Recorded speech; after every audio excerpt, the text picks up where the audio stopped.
ایک ایسا شخص جس کے خزانوں کی چابیاں صرف ایک آدمی کے لیے نہیں ہوتی تھیں بلکہ کئی طاقتور لوگ مل کر اٹھاتے تھے۔ ایک ایسا شخص جو کہتا تھا، یہ سب مجھے میری عقل، میرے علم اور میری محنت سے ملا ہے۔ نہ جنگ، نہ زلزلہ، نہ آسمانی بجلی،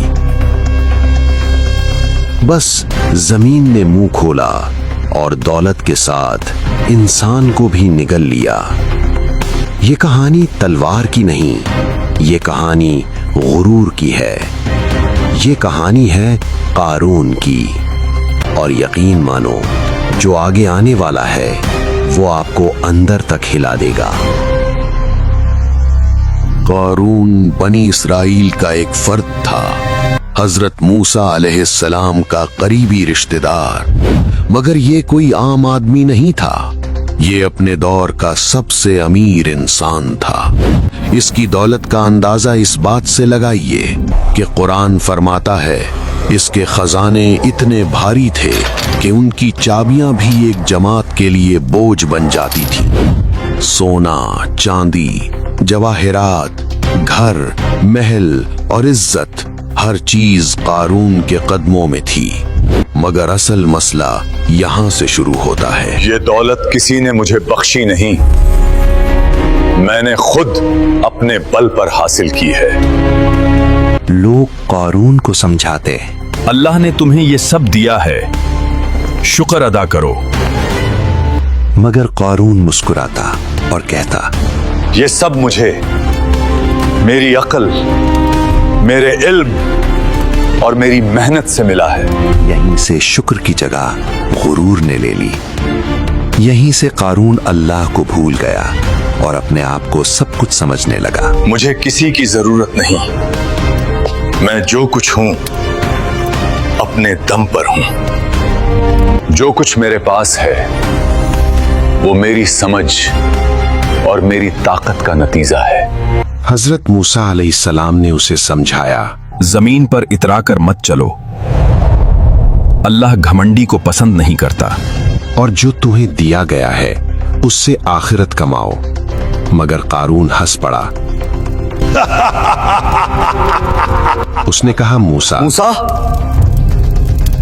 تم مجھے دولت سکھاؤ گے؟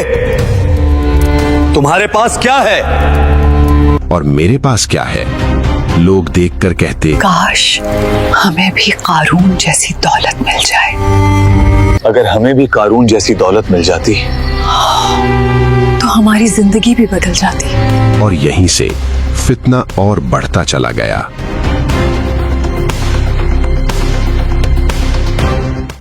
جب غرور حد سے بڑھ جائے، میں جس مقام پر ہوں وہاں کوئی اور نہیں پہنچ سکتا۔ جب شکر ختم ہو جائے اور جب نصیحت کا مذاق بن جائے، تو پھر اللہ کا فیصلہ آتا ہے۔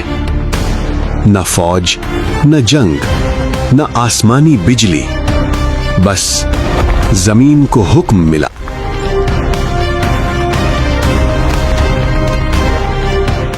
سوچئے وہ منظر، قارون اپنی شان کے ساتھ ریشمی لباس پہنے، جواہر سے سج کر لوگوں کے درمیان سے گزر رہا ہے۔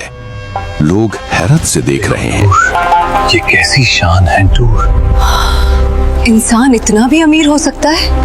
اور اچانک زمین لرزتی ہے۔ پہلے ہلکی سی درار،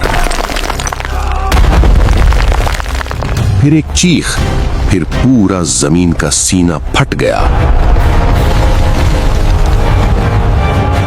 قارون، اس کا محل، اس کا خزانہ، اس کی شان، سب کچھ زمین کے اندر گھستا چلا گیا۔ وہ چیختا رہا، مجھے بچا لو، مگر اب نہ دولت کام آئی، نہ علم، نہ غرور۔ کچھ ہی لمحوں میں قارون زمین کے اندر ہمیشہ کے لیے دفن ہو چکا تھا۔ نہ کوئی قبر، نہ کوئی نشان، صرف ایک سبق،